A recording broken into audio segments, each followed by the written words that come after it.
नमो भगवते वासुदेवाय। श्रीमद्भागवतमहापुराणम् अष्टमस्कन्धः अथ प्रथमोऽध्यायः। राजोवाच स्वायम्भुवस्येह गुरो वंशोऽयं विस्तराच्छ्रुतः यत्र विश्वसृजां सर्गो मनूनन्यान् वदस्व नः।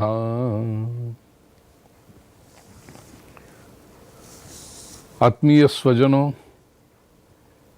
भागवत संक्षेप, भागवत इन ब्रीफ, ये प्रवचन माला पिछले वर्ष समर 2023 में हमने आरंभ किया था।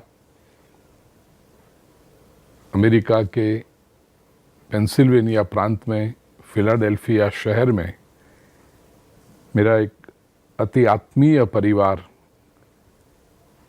विश्व भर में कुछ ऐसे स्थान हैं जिनको मैं मेरा घर समझता हूँ। इतनी आत्मीयता बरसों से पूरे परिवार ने रखी है। ऐसे डॉक्टर्स मुकुंद भाई एवं प्रतिमा बहन शेठ, उनकी दोनों पुत्रियां जिनको हम मीनू और चक्कू, नाम तो है मनीषा और दर्पणा, अत्यंत प्रभु प्रेमी परिवार जिन्होंने अपने घर का नाम ही रखा है वृंदावन, और ये नाम को सार्थक करते हुए वृंदावन में भगवान श्री राधा कृष्ण विराजमान हैं। उनकी पावन उपस्थिति में शायद 2-3 वर्ष पहले गीता का संक्षेप हमने किया था। गीता विषाद से मोक्ष तक, इस विषय से 20 घंटे में, एक घंटे के अमूमन 20 प्रवचनों में पूरी भगवत गीता का एक सिंहावलोकन किया था। फिर हमारी परम भगवदिया प्रतिमा बहन को ये विचार आया कि ऐसे भागवत पर चिंतन क्यों न किया जाए। तो वो पिछले वर्ष 2023 के उष्ण काल में जब मैं यहाँ पर था अमेरिका में धर्म यात्रा पर, तब एक समय ऐसा विशेष निकाल करके श्रीमद् भागवत के 7वें स्कंध तक का चिंतन हमने किया है।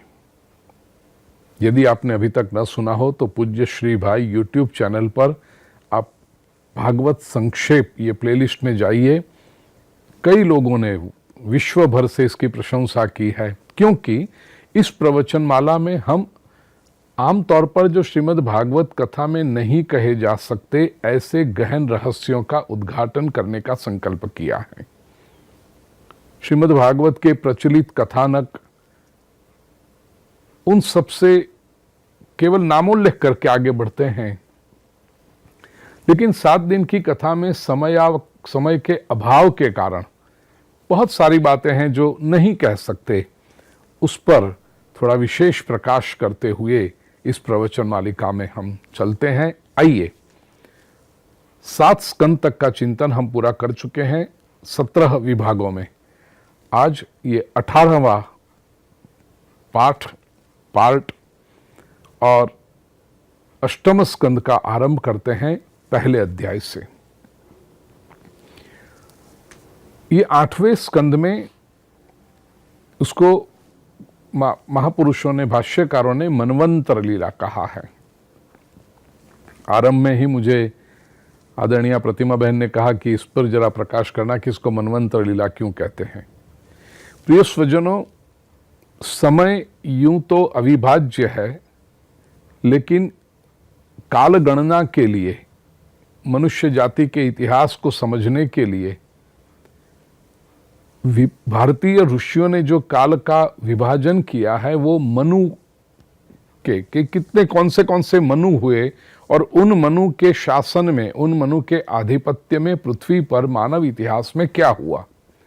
मनवंतर का अर्थ यही है, मनु के अंतर, विविध मनुओं के शासन में क्या हुआ, इसका वर्णन इस ग्रंथ में आता है, इस स्कंध में आता है। इसके लिए उसको मनवंतर लीला कहते हैं। हम थोड़ी इसकी भी बात करेंगे कि मनु भगवान कहने ही वाले हैं, प्रथम अध्याय में ही कहने वाले हैं। मनवंतर लीला में 24 अध्याय हैं और अमूमन गणना इधर उधर कुछ 1-2% का अंतर हो सकता है विविध प्रतियों के आधार पर, हस्तलिखित प्रतियां जो प्राप्त हुई उसके आधार पर, लेकिन 931 श्लोक हैं। कुछ भाष्यकारों ने इसे सद्धर्म प्रकरण कहा है, 8वें स्कंद को। वो इसलिए कहा कि 24 प्रकार की प्रकृतियों के ऊपर विजय पाना यही सद्धर्म है। आप पूछोगे कौन सी 24 प्रकृतियां? तो पंच ज्ञानेन्द्रिय, पंच कर्मेंद्रिय, पंच विषय, शब्द रस रूप रस गंध, पंच जो उसके अंतःकरण के पंच ज्ञानेन्द्रिया, पंच कर्मेंद्रिया, पंच महाभूत, पंच विषय और अंतःकरण चतुष्टय, मन बुद्धि चित्त अहंकार, ये मिलकर हुए 24। इन 24 के ऊपर उनको संयम में रखना, उनको पवित्र करना, प्रकृति के ऊपर विजय पाना। नाहम पशु, नाहम पक्षी, अहम मनुष्य। पूरी पशु सृष्टि, पूरी पक्षी सृष्टि, पूरी वनस्पति सृष्टि प्रकृति के नियमों के अधीन चलती हैं और इसलिए वे कर्म के बंधन में भी नहीं आती, क्योंकि उसे हम भोग योनि कहते हैं। अहम मनुष्य, मैं तो मनुष्य हूं, ये जब जागृति आए, इसका अर्थ मैं प्रकृति का गुलाम नहीं हूं, मैं प्रकृति के अधीन नहीं हूं, मैं प्रकृति पर विजय पा सकता हूं, ऐसी समझ, ऐसा उत्साह और ऐसा कौशल्य मुझे परमात्मा ने दिया हुआ है। To be born as a human being is to be bestowed with ability, understanding and enthusiasm to conquest the nature. Nature का अर्थ, ये प्रकृति मतलब हरियाली हम जो कहते हैं वो नेचर नहीं है, उसको तो इकोलॉजिकली बैलेंस करना है। प्रकृति आंतरिक जो मैंने कहा, पंच ज्ञानेन्द्रिय, पंच कर्मेंद्रिय, पंच महाभूत, पंच विषय और अंतःकरण चतुष्टय, इनके ऊपर विजय पाना है। इसलिए इस स्कंद में, मनवंतर लीला में, पूरे मानव इतिहास में हमारा यही काम बनता है कि ये 24 प्रकृति के आधार पर हम विजय पा सकें, ताकि हम परमात्मा को पा सकें। प्रकृति और परमात्मा की लीला ही है ये सृष्टि। और इस विजय को पाने के लिए महापुरुषों ने जो अनुष्ठान किया है, वही अनुष्ठान ये अष्टम स्कंद के 24 अध्यायों में हमें जगह जगह पर दिखाई पड़ेगा। जैसे हम प्रत्येक स्कंद का विभाजन करते हैं भागवत तत्व को समझने के लिए, तो इसमें पहला अध्याय एक अलग से अपना आप में प्रकरण है, जिसमें मनु भगवान का उपदेश बहुत महत्वपूर्ण स्थान रखता है। उसके बाद दूसरा, चलो ये उपदेश में भी जो कहा है कि मानव जीवन की श्रेष्ठता क्या है, तो 4 पुरुषार्थ सिद्ध करना। ये चतुर्विध पुरुषार्थ में कैसे होगा? धर्म, अर्थ, काम और मोक्ष। तो सबसे पहले कहा कि काम में त्याग का भाव रखो। पहले श्लोक में ही मनु भगवान बताएंगे, मैं बताऊंगा आपको, मैं समझाता हूं आपको मंत्रोपनिषद में। काम में त्याग का भाव रखो। अर्थ अर्थात रिसोर्सेस, जिसमें संपत्ति भी आ गई, उसको रोको मत, उसको होल्ड मत करो, उसको बहने दो। संपत्ति का जो प्रवाह है उसको सत्कार्य में, धर्म कार्य में, सेवा में बहने दो। कुछ लोग लोभ के कारण, कुछ लोग भय के कारण संपत्ति को रोके रखते हैं। लोभी व्यक्ति, मेरी संपत्ति यदि कम हो जाएगी तो क्या होगा, और कुछ लोग भय के कारण कि इतना ही है, इसमें से यदि खर्च कर देंगे कम हो जाएगा तो फिर हमारी रक्षा कैसे होगी, आवश्यकता पड़ेगी, जरूरत पड़ेगी तो क्या करेंगे, ये भय के कारण उसको पकड़े रखते हैं। तो ये लोभ और भय, लोभ में फिर चिंता भी आ गई, सब कुछ आ गया, चिंता के कारण भी लोग पकड़े रखते हैं, ये भय चिंता का विषय।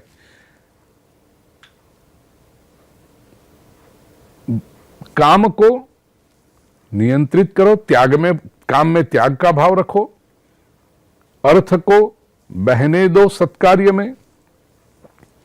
मोक्ष कैसे होगा? जिस समय आप ये समझ लोगे कि सब कुछ परमात्मा है। ईशावास्यमिदं सर्वम, आत्मावास्यमिदं सर्वम। मनु भगवान का जो श्लोक आता है 8वें स्कंद के पहले अध्याय का 9वां श्लोक, इसी में यह बात आई है। तो जिधर देखता हूं उधर तू ही तू है। अखिल ब्रह्मांड मा एक तू श्री हरि, जूझवे रूपे अनंत भासे। नरसिंह मेहता ने जो कहा, ये दृष्टि आ गई तो फिर जीते जी ही मोक्ष है। मोक्ष का अर्थ यह नहीं है कि यहां से कहीं और जाना है। और धर्म क्या है? तो धर्म संबंधी जो है कि निरंतर अपने आप को श्रेष्ठ बनाने का प्रयास करते रहो। Evolve yourself, keep evolving yourself. और योग्य समय पर योग्य व्यक्ति के साथ योग्य कर्तव्य निभाते रहें, यही धर्म है। तो ऐसे धर्म, अर्थ, काम और मोक्ष, ये चतुर्विध पुरुषार्थ सिद्ध कैसे किए जाते हैं, भगवान मनु ने अति सुंदर उपदेश दिया है। ये 8वें स्कंद के प्रथम अध्याय में है। उसके बाद 3 अध्याय अर्थात दूसरा, तीसरा और चौथा अध्याय, ये 3 अध्याय गजेंद्र मोक्ष की कथा है।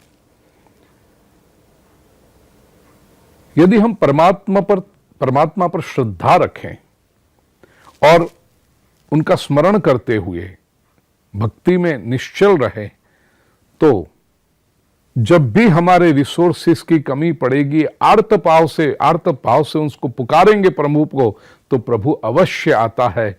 यह बात सिद्ध करने के लिए गजेंद्र मोक्ष की कथा कही है। उसके बाद के जो 9 अध्याय हैं, अर्थात 5वें अध्याय से लेकर के 14वें अध्याय तक, 10 अध्याय, 5वें अध्याय से लेकर 14वें अध्याय तक, ये 10 अध्याय दान का वर्णन है। दूसरी अर्थ कहें तो समुद्र मंथन का वर्णन है।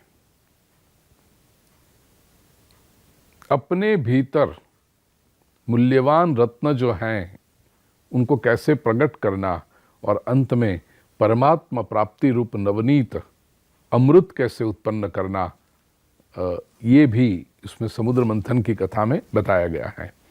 तो 1, 3, 9, 10 और बाद में फिर 9 अध्याय में 1, 3, 10, हाँ, पहला अध्याय, फिर गजेंद्र मोक्ष के 3 अध्याय, फिर 5 से 14 10 अध्याय, और फिर 9 अध्याय में बलि राजा की कथा है। वामन अवतार उसमें आता है। और अंत में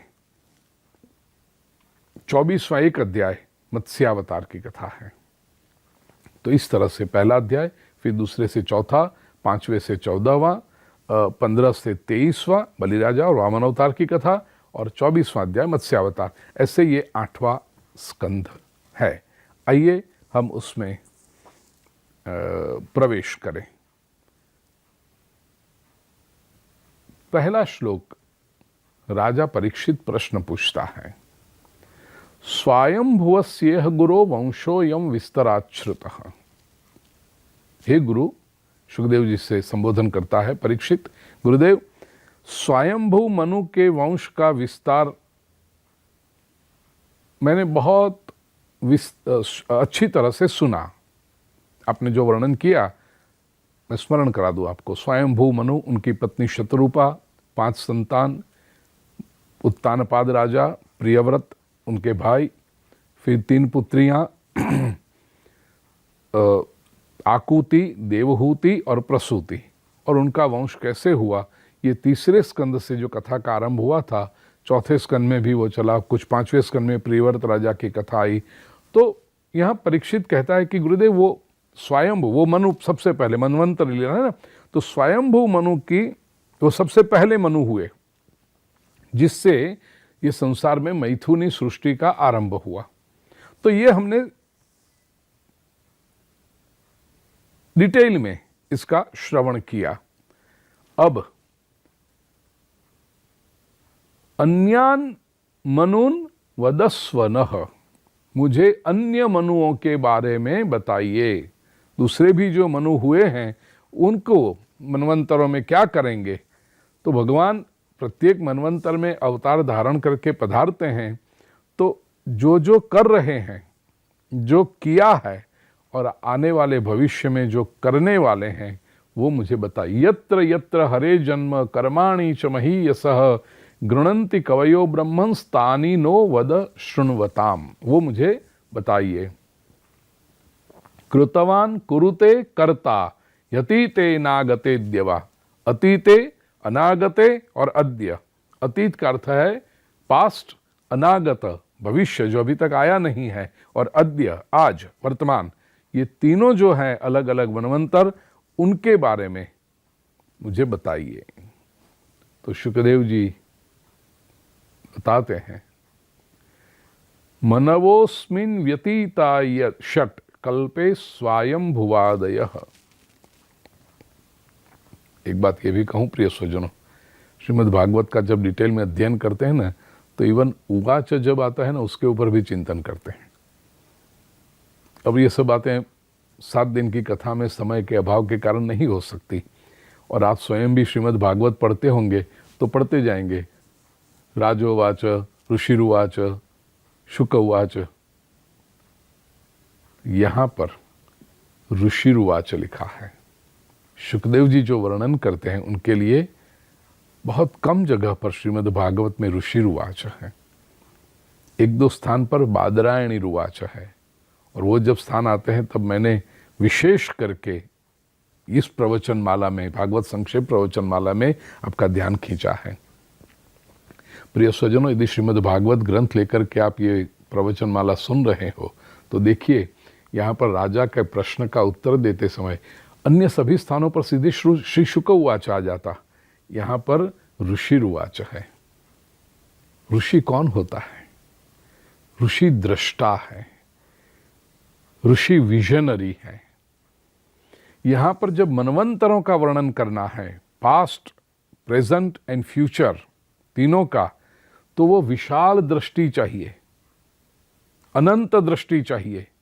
इसलिए दृष्टि सूचक ऋषि। दूसरा अर्थ, ऋषि का अर्थ है क्रांतिकारी।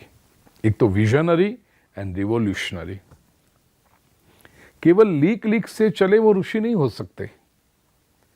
समाज को जब आवश्यकता पड़े तो अपनी लाल आंख भी दिखा सके, समाज को जब आवश्यकता पड़े तो बोल्ड स्टेप लेने की हिम्मत हो,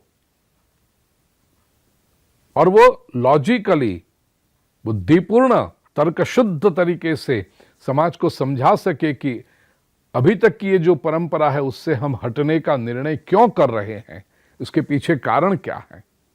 ये ऋषि है।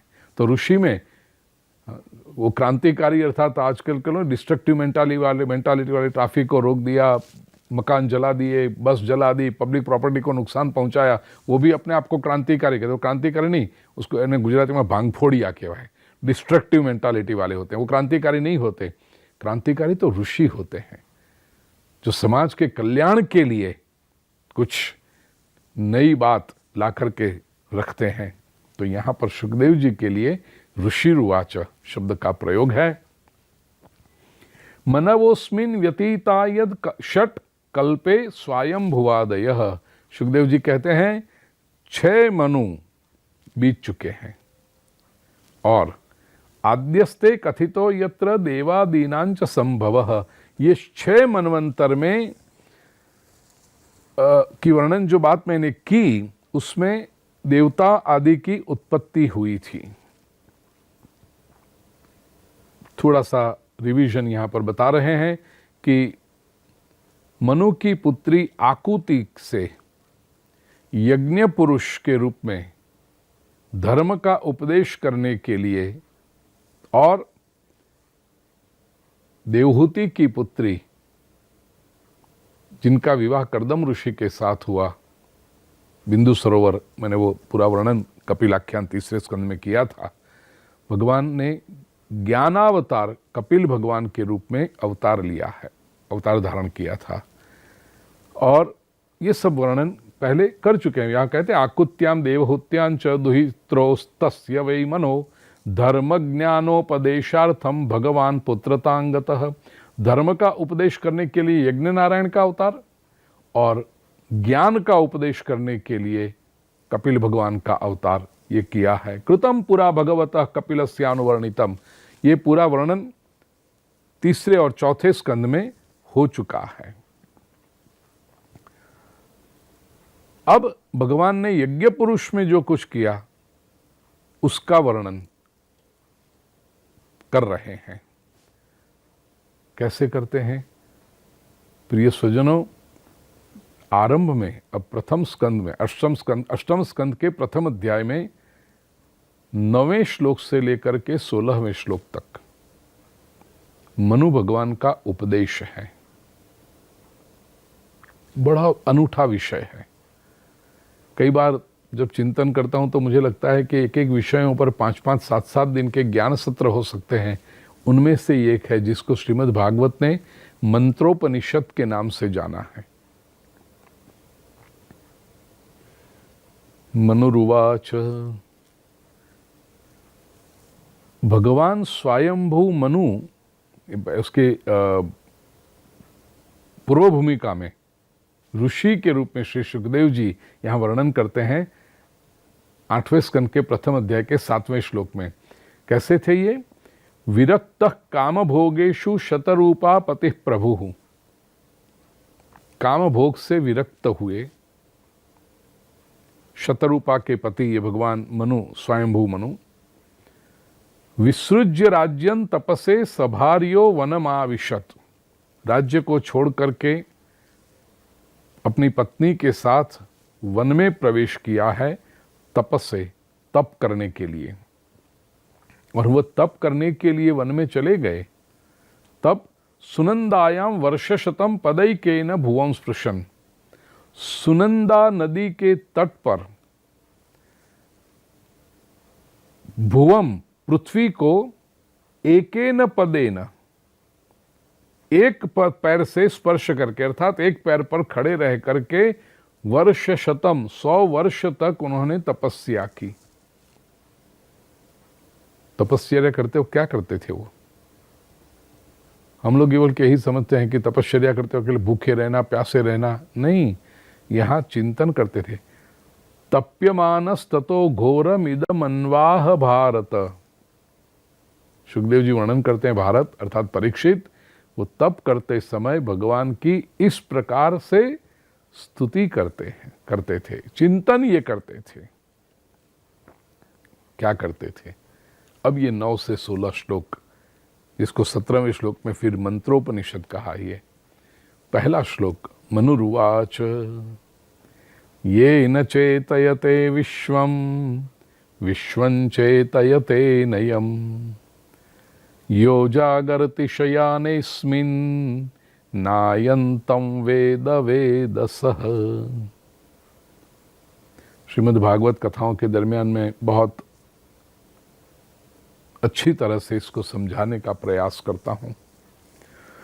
प्रिय स्वजनों, सबसे पहले जिसका तपश्चर्या करते हैं, जिसकी आराधना करते हैं, जिसकी भक्ति करते हैं, जिसकी उपासना करते हैं, ये ईश्वर तत्व है क्या?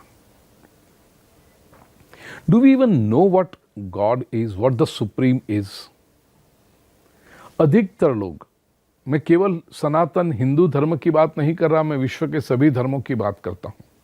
श्रद्धा तो सभी मनुष्य में होती है। भगवत गीता में श्री कृष्ण कहते हैं श्रद्धामयो यम पुरुषः, किसी की श्रद्धा कहीं पर, किसी की श्रद्धा कहीं पर होने वाली है।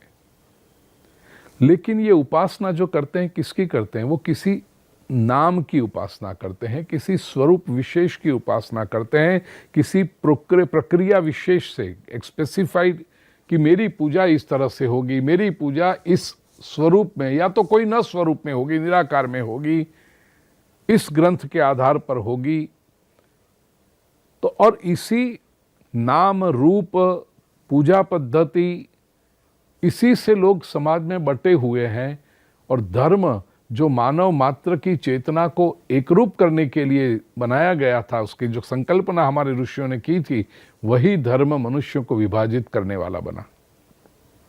ये एकता तक यदि जाना है, इंक्लूसिवनेस हमारे जीवन में उतारनी है, तो पहले तो ईश्वर तत्व को समझना पड़ेगा। आदि पुरुष स्वयंभू मनु भगवान, ये देखिए चिंतन करते हैं, ईश्वर के लक्षण हैं 3। विश्व भर में जब पूछा जाता है व्हाट इज गॉड, विशेष करके सनातन वैदिक संस्कृति के मंदिरों में आने वाले लोग जब कंफ्यूजन में पड़ जाते हैं, क्योंकि बाकी के जो सब धर्म हैं उसमें भी संप्रदाय तो बहुत हैं, भी छोटे छोटे छोटे डिवीजन बहुत हैं, लेकिन एक है कि उनमें भगवान एक है।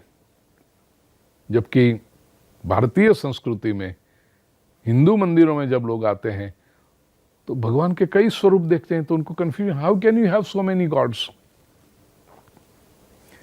और जब ये संकल्पना स्पष्ट नहीं है तो हमारी नई पीढ़ी, हमारे भी पढ़े लिखे लोग, हमारे भी बुद्धिमान वर्ग सनातन संस्कृति के अंतर्गत, वो भी पूछते हैं और वो भी फिर दूसरों की तरह कहने लगते हैं कि हिंदू धर्म पॉलीथेइक है, बहु ईश्वरवाद की उपासना करता है। नहीं, बहु ईश्वर नहीं, ईश्वर तो एक ही होता है। ये जो अलग अलग अलग मूर्तियां हैं वो अलग अलग एक्सप्रेशंस है of the same experience. The experience is the same, expressions are many. तो हमने ईश्वर किसको कहा? 3 बात भगवान मनु बताते हैं। सबसे पहला, येन चेतयते विश्वम विश्वम चेतयते नयम। जो समग्र सृष्टि को चेतना प्रदान करते हैं, परंतु समग्र सृष्टि जिसको चेतना नहीं दे सकती वो ईश्वर है। ये पहला लक्षण। He with capital H, who energizes the entire universe, but the entire universe cannot energize him, is the supreme। मैं केवल गॉड शब्द भी नहीं कहना चाहता यहाँ पर, परम तत्व है वो। और यहाँ पर जो बात हो रही है वो परम तत्व की। मैं बार बार 8वें स्कंद में जब प्रभु प्रेरणा दे देगा तो मैं बताते रहूंगा आपको कि परम तत्व क्यों कहा जा रहा है।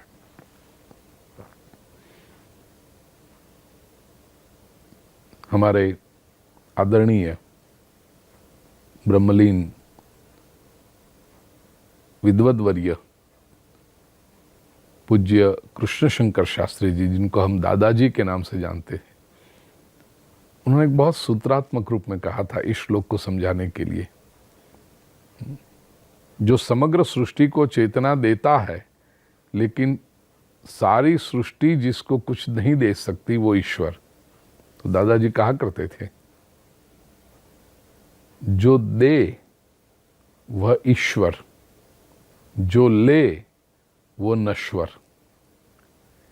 जहां जहां भी हमने परमात्मा को देखा, जहां जहां भी हमारा मस्तक आदर के साथ झुक गया, वो उसी स्थान है कि जहां से हमने कुछ पाया लेकिन हम उन्हें कुछ लौटा नहीं सकते।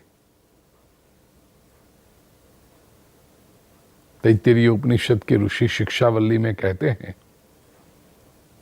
मातृदेवो भव, पितृदेवो भव, आचार्य देवो भव।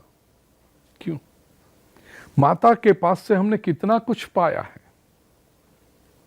देखिए, विश्व भर में respect your parents, respect your teacher से बता गया, रिस्पेक्ट करो तो स्वाभाविक है, लेकिन पूजा करो, उनको भगवान मानो, ये केवल सनातन वैदिक संस्कृति के ऋषि ने कहा है। माता को भगवान मानो। क्यों? क्योंकि मां ने हमें इतना कुछ दिया है, इसके बदले में हम माता को क्या दे सकते हैं? जो कुछ थोड़ी माता की सेवा करें, क्या हम मां का ऋण चुका सकते हैं? इसलिए मां भगवान है, मातृदेवो भव। पिता ने हमें कितना कुछ दिया है। हमारी सारी अभिलाषाएं पूर्ण करने के लिए पिता अपनी अभिलाषाओं को कुचल देता है।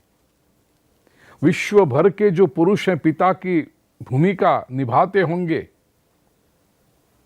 All the fathers in the world who play the role of man of the world who play the role of father, उनका एक मनोवृत्ति होती है कि मेरे बचपन में या तो मेरे जीवन में मुझे जो नहीं मिला है वो मैं मेरी संतानों को देना चाहता हूं। All the good things in life, all the luxuries in life, all the goals in life, किसी कारण मैं नहीं पा सका, लेकिन मैं अपनी संतान को अवश्य देना चाहता हूं। ये पिता, और उसके लिए पिता पुरुषार्थ करता है, पसीना बहाता है।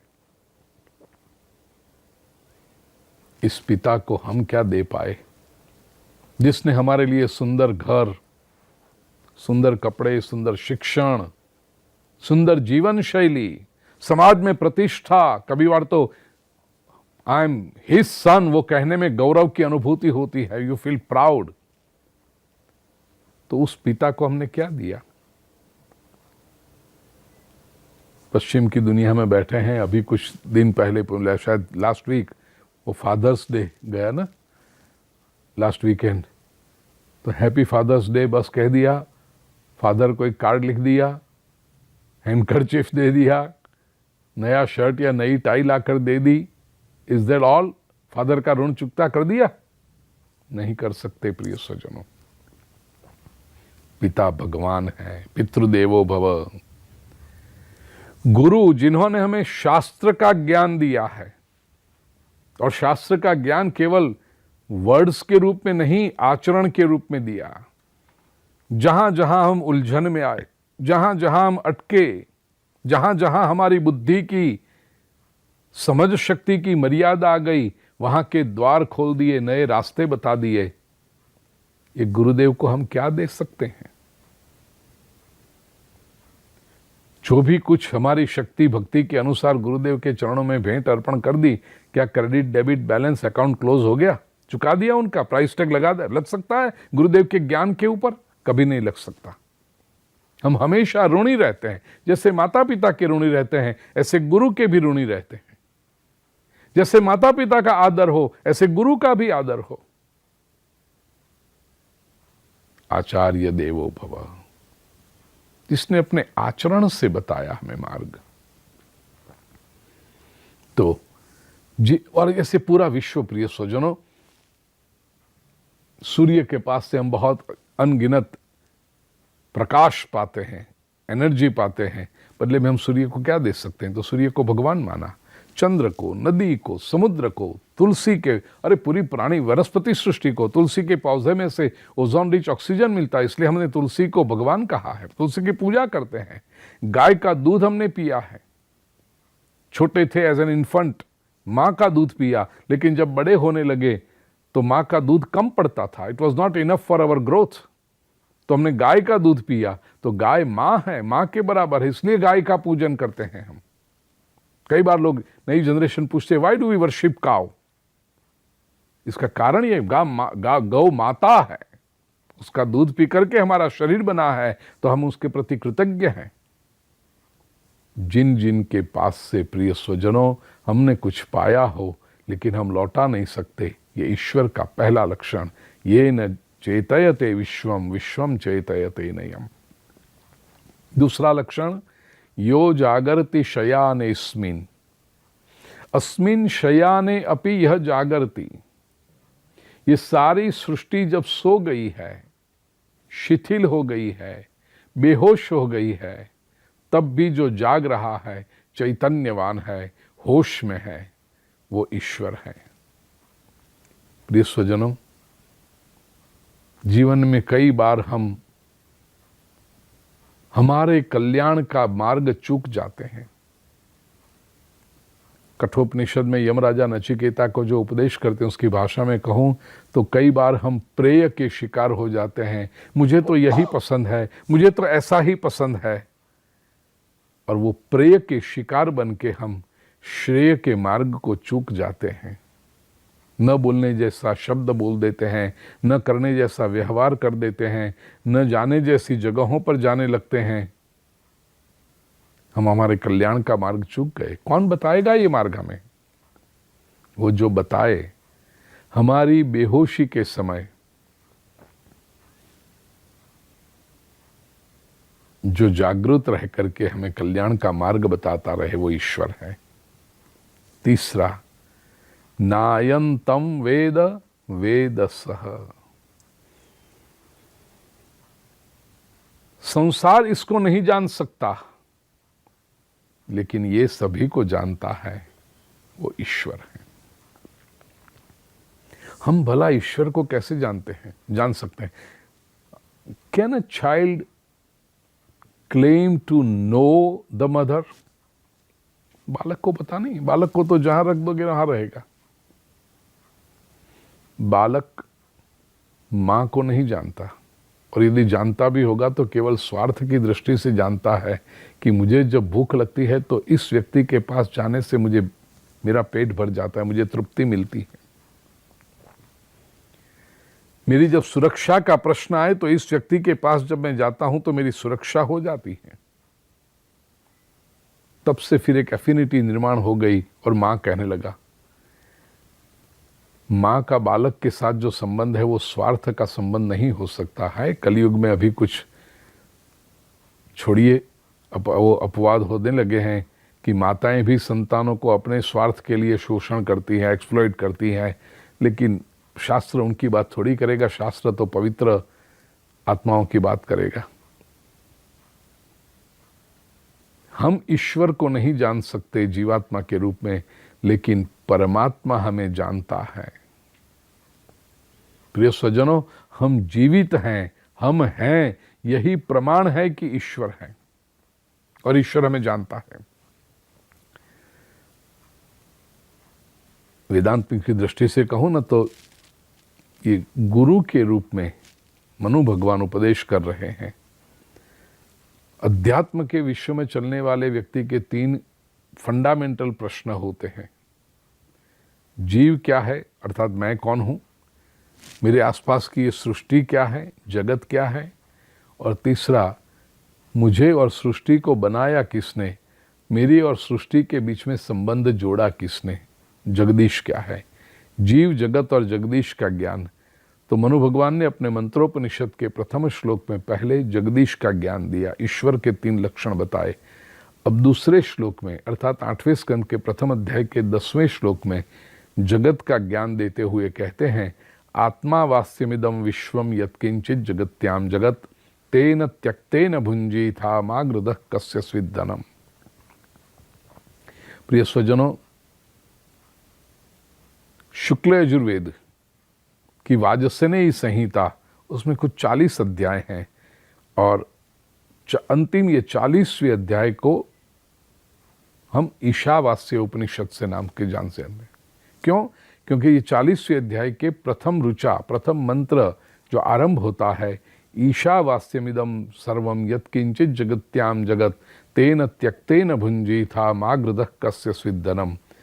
ये प्रथम चरण में जो ईशावास्य है तो उसी से ये पूरा उपनिषद 18 मंत्र, उसको ईशावास्य उपनिषद से कहा गया है। ये प्रथम चरण को थोड़ा सा बदल के, लेकिन उसका तत्व तो वही रहेगा, ये ध्यान रखते हुए श्रीमद् भागवत में ये मंत्र आया, आत्मा वास्यमिदम विश्वम यत्किंचित जगत्याम जगत। ये विश्व क्या है? परमात्मा ने स्वयं रहने के लिए जो स्थान बनाया, ये विश्व है। इसका अर्थ हम जो सृष्टि में आए हैं ना, ये परमात्मा के घर पे आए हैं। और मैं कथाओं में हमेशा कहता हूं, इसलिए यहां पर संक्षेप है तो संक्षेप करूंगा। वो विषय जानना हो तो श्रीमद् भागवत की कई कथाएं यूट्यूब चैनल पूज्य श्री भाई पर है, आप देख सकते हैं, सुन सकते हैं उसमें। और विशेष करके चतुर्थ दिवस की कथा में ये विषय से आरंभ होगा।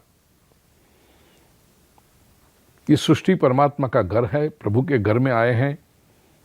दूसरे के घर में कैसे रह सकते हैं? 2 तरीके हैं। एक तो सेवक के रूप में रह सकते हो आप। सेवक जब किसी दूसरे के घर में रहता है तो उसको पता है कि ये घर मेरा नहीं है, मैं इस घर में सेवक के रूप में हूं और मुझे रहना है इस तरह जिससे ये मेरा स्वामी जो है, घर का मालिक है, वो प्रसन्न रहे। प्रिय स्वजनों, ये भक्ति मार्ग है। सृष्टि ईश्वर का घर है, मैं ईश्वर के घर में सेवक के रूप में प्रभु का सेवक बन के आया हूं। तो मेरे जीवन में कर्म कैसे होने चाहिए? मेरा प्रभु जिससे प्रसन्न रहे ऐसे मेरे कर्म हो। ये भक्ति मार्ग। फिर आप कोई भी प्रक्रिया करो, जो आपके मन में आता है वो करो, लेकिन बेसिक जो अंडरलाइंग फंडामेंटल प्रिंसिपल है वो ये रहेगा कि मेरा प्रभु कैसे प्रसन्न रहे, ऐसे जीवन व्यतीत करना, ये भक्ति मार्ग है। और किसी के घर में रहने का दूसरा एक उपाय है, मेहमान बन के रह सकते हो। मेहमान बन के जब रहो तभी पता है कि ये घर मेरा नहीं है, लेकिन उसमें मैं रह रहा हूं 7 दिन, 10 दिन, 15 दिन, जो भी आप रहो उसमें, लेकिन एक पूर्व शर्त है, कंडीशन है। मालिक से यदि परिचय हो तभी उसके घर में आप मेहमान बन के रह सकते हो, अन्यथा किसी के घर में मेहमान बन के नहीं जा सकते आप। सृष्टि परमात्मा का घर है, परमात्मा का परिचय यदि हो तो इस सृष्टि में आप मेहमान बन के रह सकते हो। ये ज्ञान मार्ग है, ईश्वर का परिचय पाना।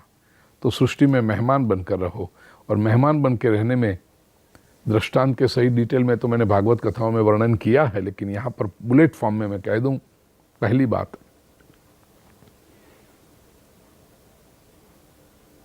निंदा नहीं करते। किसी के घर में मेहमान बन के आए हो तो उसके घर की निंदा नहीं करते कि मुझे आपके घर का कलर दीवारों का पसंद नहीं आया, आपके विंडो कर्टन पसंद नहीं आए, आपके कारपेट पसंद नहीं आए, आपका डाइनिंग टेबल ठीक नहीं है, आपका बेड अच्छा नहीं, ये नहीं कह सकते आप। एक दो बातें शायद वो सुन ले, लेकिन बार बार ऐसा बताते रहोगे तो घर का मालिक जो है वो कहेगा, देखो भाई ये घर मैंने अपने लिए बनाया है, मेरी जो पसंद थी उसके अनुसार बनाया है, 7 दिन के लिए आप आए हो, रहना हो तो शांति से रहो, नहीं तो चलते बनो। सृष्टि में आकर के, ये भगवान के घर में आकर के इसी की निंदा करते रहो। जो अधिकतर धर्म करते हैं, आपने सुना होगा, सृष्टि की निंदा करते हैं, सृष्टि खराब है, सृष्टि त्याज्य है, सृष्टि निंदनीय है, तिरस्करणीय है। भगवान कहेगा, देख भाई ये सृष्टि मेरा घर है, मैंने अपने हिसाब से इसको बनाया है। 100 साल के लिए तू अंदर आया है रहने के लिए, रहना है तो शांति से रह, नहीं तो निकल यहां से। पहली बात, मेहमान बन के जहां गए वहां निंदा नहीं करती। दूसरी बात, अच्छी बातें जो हो उसके लिए हम कृतज्ञ तो बनते हैं, होस्ट के, यजमान के, लेकिन कहीं कुछ तकलीफ पड़े तो हम मन ही मन सोचते हैं छोड़ दीजिए ना, लेट इट गो, 7 दिन के लिए तो हैं यहां पर हम। बस यही सिद्धांत सृष्टि में भी रखो।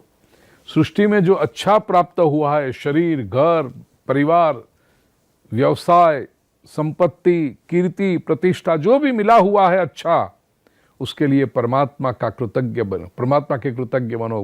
प्रभु ये तेरी कृपा है, तेरे जैसा होस्ट कहां मिलेगा हमें, तूने मेरे लिए कितना अच्छा प्रबंध करके रखा है। और विपरीतता भी आ सकती है संसार में। सृष्टि में जब विपरीतता आए, कुछ ना पसंद हो, तो मन ही मन सोचो 100 साल तो निकालने हैं यहां पर, लेट इट गो। उसके लिए शिकायत मत करो, निभा लो उसको। ब्रह्मलीन परम पूज्य डोंगरे जी महाराज कहते हैं 4 शब्द, चालशे, फावशे, भावशे और गमशे। ये 4 सिद्धांत पे जो चलेगा ना, वो कभी जीवन में दुखी नहीं होगा। मेहमान बन के आए तो तीसरी बात, अच्छी अच्छी वस्तुएं रखी हैं, आपके उपयोग के लिए रखी है, that is for you to use while you are here. किसी के घर में हम गए और अच्छी वस्तु हो, इस्तेमाल करो। अरे छोटा सा नेपकिन भी किसी का हो और आपको पसंद आ जाए कि नेपकिन बहुत अच्छा है, 7वें दिन वहां से जाते समय ये नेपकिन लेके जाओगे, नहीं कर सकते ऐसा, चोरी कहलाएगी वो। और घर के मालिक को तो पता चल जाएगा कि नेपकिन आप ले गए, फिर दूसरी बार अच्छा नेपकिन नहीं रखेंगे आपके बड़े। अरे दूसरी बार शायद आपको आने भी नहीं देंगे, कोई बहाना बना देंगे, क्योंकि उनको यही याद रहेगा कि चुरा गए थे नेपकिन ये। ठीक इसी तरह प्रिय स्वजनों, भगवान के घर में इस सृष्टि में आए हैं, प्रभु ने बहुत अच्छा प्रबंध किया है हमारे लिए। प्रभु की कृपा समझकर उसका उपयोग करो, लेकिन किसी के भी मालिक बनने का प्रयास मत करो, यहां से कोई लेके जा सकता ही नहीं है। Those who cling on to it, चिपक के रहने का प्रयास करते हैं, वही इस संसार में दुखी होते हैं। इसलिए मनु भगवान ने कहा, तेन त्यक्तेन भुंजी था। स्कंद के आरंभ में मैंने बताया ना कि जो काम है, प्लेजर्स हैं, material pleasures, learn to enjoy it by giving it up. देखिए, संसार और अध्यात्म में ये बहुत बड़ा फर्क है। संसार क्या सिखाता है कि इकट्ठा करो तो आपको सुख मिलेगा। गार्डन में निकल रहे हो और गार्डन के किसी पौधे के ऊपर आपने एक सुंदर फूल देखा बगीचे में, उपवन में, तो सांसारिक दृष्टि कहेगी ये फूल को तोड़ो, बहुत सुंदर फूल है, मैं मेरे घर ले जाऊंगा, मेरे फूलदान में रखूंगा। कोई बहना होगी तो सोचेगी मेरे जूड़े में डालूंगी, कोई पुरुष होगी तो सोचेगा मैं मेरे सूट में लगाऊंगा बटन में। ये संसार है, इकट्ठा करके सुख पाओ। अध्यात्म सोचेगा त्याग करो, छोड़ो। मैंने देख लिया ये फूल बड़ा सुंदर है, मैं यदि तोड़ लूंगा तो फिर बाद में आने वाले लोग कैसे इस फूल का सौंदर्य पा सकेंगे, इसलिए मैं तृप्त हो गया, मैं छोड़ दिया उसको। तृप्त होकर मैं छोड़ दूं ताकि आने वाले दूसरे लोग भी इस पुष्प की सुगंध को ले सके, उसके सौंदर्य का दर्शन कर सके। छोड़ना ये एलिवेटेड सेल्फ इंटरेस्ट है, एनलाइटन सेल्फ इंटरेस्ट है, इवॉल्व्ड सेल्फ इंटरेस्ट है, और यही सृष्टि में रहने का तरीका है प्रिय स्वजनों। तेन त्यक्तेन भुंजी था। अस्तित्व का सिद्धांत ये कहता है जितना पकड़ के रखोगे उतने आप सिकुड़ते जाओगे, उतने अधिक वस्तुओं से आप वंचित रह जाओगे, और जितना छोड़ते जाओगे इतना अधिक आपके ऊपर बरसाया जाएगा। बात भी तो बहुत सरल है ना। मैं कोई एक वस्तु हाथ में पकड़ के रखूं, जैसे कोई छोटा बालक हो, उसको दो हाथ में एक एक कैंडी दे दो, मुट्ठियां में हो गई, अब वो कैंडी लेके घूमता रहता है। तो फिर सामने दूसरे चॉकलेट है, दूसरे खिलौने हैं, दूसरी कुछ अच्छी चीजें हैं, वो नहीं ले सकता। क्यों? क्योंकि हाथ में तो कैंडी पकड़ी हुई है। अभी वो दूसरी चॉकलेट लेनी है, दूसरी केक लेनी है, या दूसरा कुछ खिलौना लेना है, तो ये हाथ वाली कैंडी छोड़नी पड़ेगी। जब तक हाथ में कुछ पकड़ के रखा है तब तक दूसरा नहीं ले सकते। नहीं ले सकते जो देख के दुखी होते रहते हो, अरे मैं नहीं ले सकता, मैंने जो हाथ में पकड़ा है उसको छोड़ो, तो नया पकड़ने के लिए आपका अवसर निर्माण हो जाएगा, आपकी पोटेंशियल निर्माण हो जाएगी। बस ये सिद्धांत जिन्होंने समझा है कि जो छोड़ते हैं उन पर बरसाया जाता है, ये परमात्मा के सृष्टि का सिद्धांत है प्रिय स्वजनों। तेन त्यक्तेन भुंजी था मां गृदः कस्य स्विद्धनम। मां गृदः, गृद्ध वृत्ति के मत बनो, गीध वृत्ति, डोंट बी वल्चर्स। कस्य स्विद्धनम, वल्चर क्या करता है? इकट्ठा करता है। वल्चर क्या करता है? शोषण करता है, एक्सप्लॉइट करता है। यहां पर मां गृदः, पकड़ के मत रखो। कस्य स्विद्धनम, किसका है ये धन? तुम्हारे पास आने से पहले ये किसी दूसरे का था, और तुम्हारे पास से चला जाके ये किसी दूसरे का हो जाएगा, कभी रहा नहीं है ये। तो ये छोड़ने की बात बताई प्रिय स्वजनों। ये तो पहले 2 श्लोक हुए, लेकिन आज थोड़ा सा कथा में तो नहीं कह सकता, लेकिन ये मंत्रोपनिषद के दूसरे श्लोक के बारे में कहूं। यन्न पश्यति पश्यंतम चक्षुर्यस्य न दृश्यति। स्वयंभू मनु तपश्चर्या करते वक्त, परमात्मा की स्तुति करते वक्त, ये परम तत्व क्या है, ईश्वर तत्व क्या है, इसका चिंतन जो करते हैं, वो श्रीमद् भागवत में सुखदेव जी हमें बता रहे हैं मंत्रोपनिषद में। ईश्वर क्या है? तो कहा यम न पश्यन्ति। ईश्वर को हम नहीं देख सकते। भगवान क्या है? चक्षुर यस्य नरिष्यति तम भूत निलयम देवम सुपर्णमुपधावत। भगवान सबके साक्षी हैं, विटनेस है। उपनिषदों ने बार बार ये कहा है वेदांत में।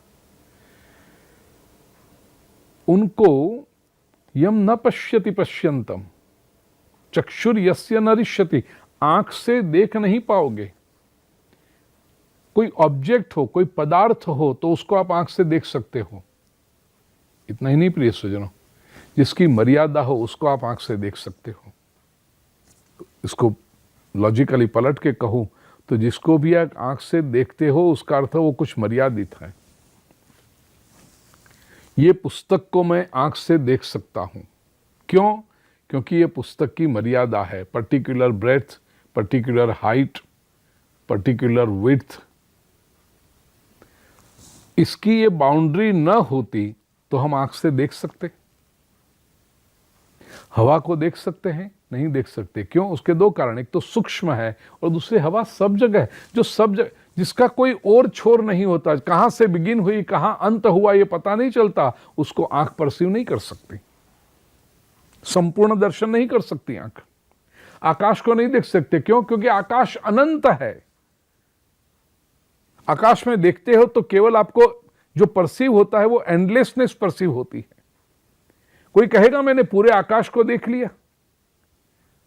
अपने घर की खिड़की से जो आकाश दिखाई पड़ता है वो तो आकाश का एक विभाग है, आकाश को नहीं देख सकते। जो भी अनंत है, जो भी एंडलेस है, उसको आंख परसीव नहीं कर सकती। ईश्वर अनंत है, इसलिए चक्षुर यस्य न रिष्यति। ईश्वर को इंद्रियों से परसीव करने की जिद, हठाग्रह मत करना। भक्ति मार्ग की दृष्टि, ये वेदांत की दृष्टि से कह रहा हूं, भक्ति मार्ग की दृष्टि से कहूं, आपकी उपासना करते रहना। जब कन्हैया की कृपा होगी, रुमझुम रुमझुम रुमझुम करके न जाने किस रूप में, कब, पहले स्वप्न में और वास्तविकता में दर्शन दे दे, अपना साक्षात्कार करा दे, वो उसकी मर्जी। लेकिन वेदांत की दृष्टि से इंद्रियों की परसेप्शन में आए, कुछ लोग क्या करते हैं, भक्ति तो नहीं करते, लॉजिकल आर्ग्यूमेंट करते हैं, भगवान दिखाई दो, मुझे दिखाई पड़ना चाहिए तो ही मैं मानूंगा। नहीं दिखाई पड़ेगा, ये डिमांड ही गलत है, ये आग्रह ही गलत है कि मुझे दिखने दो तब मालूम पड़ेगा तो मैं मानूंगा। तुम्हारे न मानने से फर्क भी क्या पड़ता है, मैं तो ये भी कई बार कहूं। तो भगवान नहीं दे, तम भूत निलयम देवम सुपर्णम उपधावत। वो जो परमात्मा है, वो उनकी ज्ञान शक्ति जो है वो अखंड है।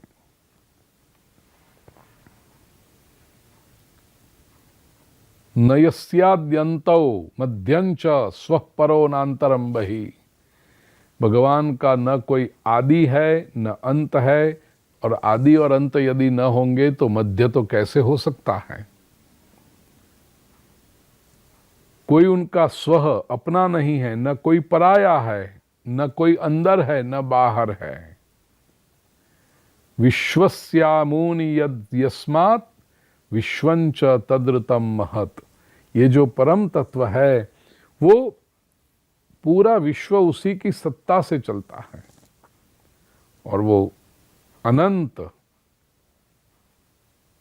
विश्वंच तद्रतम महत्, वो परमात्मा क्या है, विश्व, वो ऋतम, ये वेद का शब्द है।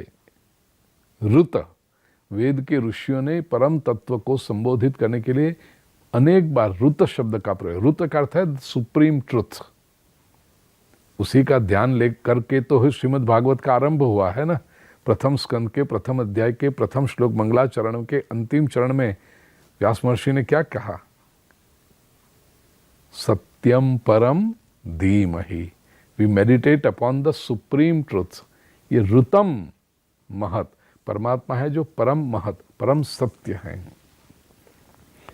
सविश्वकाय पुरुहूत ईशः सत्य स्वयं ज्योतिरजः पुराणः दत्तेस्य जन्माद्य जयात्म शक्त्या ताम विद्ययोदस्य निरीह आस्ते। वही परमात्मा है विश्वकाय। ये विश्व पूरा उसका शरीर है, परमात्मा विश्वरूप है, उसके अनंत नाम है। पुरुहूत, ईश स्वामी है, सत्य है, स्वयं ज्योति स्वरूप है। मंगलाचरण में प्रथम स्कंद के प्रथम अध्याय के प्रथम श्लोक में इसके लिए शब्द प्रयोग था स्वराट। ये स्वयं ज्योति स्वरूप है। अज, अजन्मा है, पुराण है, पुरा अपि नूतनम तत्पुराणम, कभी पुराना नहीं पड़ता है प्रभु, इज ऑलवेज कॉन्टेम्पररी। दत्तेस्य जन्माद्य जयात्म शक्त्या, जिसने अपनी शक्ति के द्वारा ये पूरा विश्व सर्जन किया। इतना ही नहीं, जीव जो प्राणी मात्र का जन्म आदि होता है वो उसके कारण, उसकी माया शक्ति में आकर के जीवात्मा जन्म धारण करता है। और दत्तेस्य जन्माद्य जयात्म शक्त्या ताम विद्योदस्य निरीह आस्ते। और वो जीवात्मा की जब विद्या उदय होती है, ये जीवात्मा में जब ज्ञान का उदय होता है, स्व का प्रकाश जब होता है, तब ये माया के सारे बंधन छूट जाते हैं और जीवात्मा पुनः परमात्मा में एक रूप हो जाता है। प्रिय सुजनों, बहुत सुंदर है ये मनु भगवान की जो स्तुति है वो, तमीहमानम निरहंकृतम बुधम निराशिषम पूर्णमनन्य चोदितम नृंक्षिक्षयंतम निजवर्त्म संस्थितम प्रभुम प्रपद्ये खिल धर्म भावनम। भगवान ज्ञान स्वरूप है, निरीहमानम और निरहंकृतम, परम शक्तिमान, परम ज्ञानी, परम कर्तृत्वशील, omnipresent, omniscient, omnipotent होने पर भी निरहंकृतम, ईश्वर में कोई अहंकार नहीं है। प्रियजनों, संसार में छोटा सा व्यक्ति थोड़ा सा भी पढ़ लेना तो उसको अहंकार आ जाता है। एक मैट्रिक भी पास किया होगा तो उसको लगता है गांव के दूसरे लोगों को कुछ पता नहीं होगा, मैंने तो मैट्रिक पास किया है। ग्रेजुएट हो जाए कॉलेज का तो उसको लगता है हाँ मैं तो ग्रेजुएट हो गया। और ज़्यादा पढ़ ले, ज़्यादा संपत्ति आ जाए, तुरंत अहंकार आ जाता है उसको, मेरे पास इतना है। ईश्वर के पास सब कुछ है, फिर भी निरहंकृतम, बुधम, समझदार है, ज्ञानी है, निराशिषम पूर्णमनन्य चोदितम। भगवान स्वयं किसी भी प्रकार की, किसी भी वस्तु की आशा नहीं रख सकते, आशा नहीं करते हैं, क्योंकि पूर्ण है। यदि पूर्ण है तो वो इच्छा किसकी करेंगे, तो कोई है नहीं। पूर्णम अनन्य चोदितम, भगवान बिना किसी की प्रेरणा से स्वयं अपने रूप से ही कर्म करते रहते हैं। ईश्वर की प्रेरणा से हम करें, गुरु की प्रेरणा से हम करें, पिता की प्रेरणा से हम सन्मार्ग पर चलें, भगवान को किसकी प्रेरणा मिलती है? जो सबसे श्रेष्ठ हो उसको कोई प्रेरणा देने वाला तो कोई हो नहीं सकता, इंस्पायर करने वाला, तो स्वयं प्रेरित है वो। ऐसे प्रभुम प्रपद्ये खिल धर्म भावनम, अखिल धर्म की भावना, अखिल धर्मों के प्रवर्तक जो हैं, ऐसे भगवान की शरण में मैं जाता हूं। प्रभुम प्रपद्ये। स्वयंभू मनु इस मंत्र की उपासना करते थे, यह चिंतन करते थे। प्रिय स्वजनों, ऐसे स्वयंभू मनु एक बार जब ये चिंतन कर रहे थे, सुखदेव जी वर्णन करते हैं, इति मंत्रोपनिषदम व्याहरंतम समाहितम, मन ही मन इसका स्मरण कर रहे थे। तब दृष्ट्वा सुरा यातुधाना जगदुम अभ्यद्रवन क्षुधा, कुछ राक्षस जो भूख से पीड़ित थे, अब मनु भगवान तो आंख बंद करके चिंतन कर रहे हैं, तो राक्षसों ने सोचा ये सो रहा है, चलो हम उसको मार के खा जाएं। राक्षसों ने उन पर आक्रमण किया। तब तांस्तथा वसितान वीक्ष्य यज्ञ सर्वगतो हरिहि, भगवान ने यज्ञ अवतार जो लिया है उसमें, यज्ञ अवतार में यामैः परिवृतो देवैर् हत्वा शासत्रिविष्टपम, भगवान ने यज्ञ नाम अवतार लेकर के ये असुरों को संहार कर दिया और श्रेष्ठ पद पर प्रतिष्ठित होकर के भगवान यज्ञ नारायण स्वर्ग का शासन करने लगे।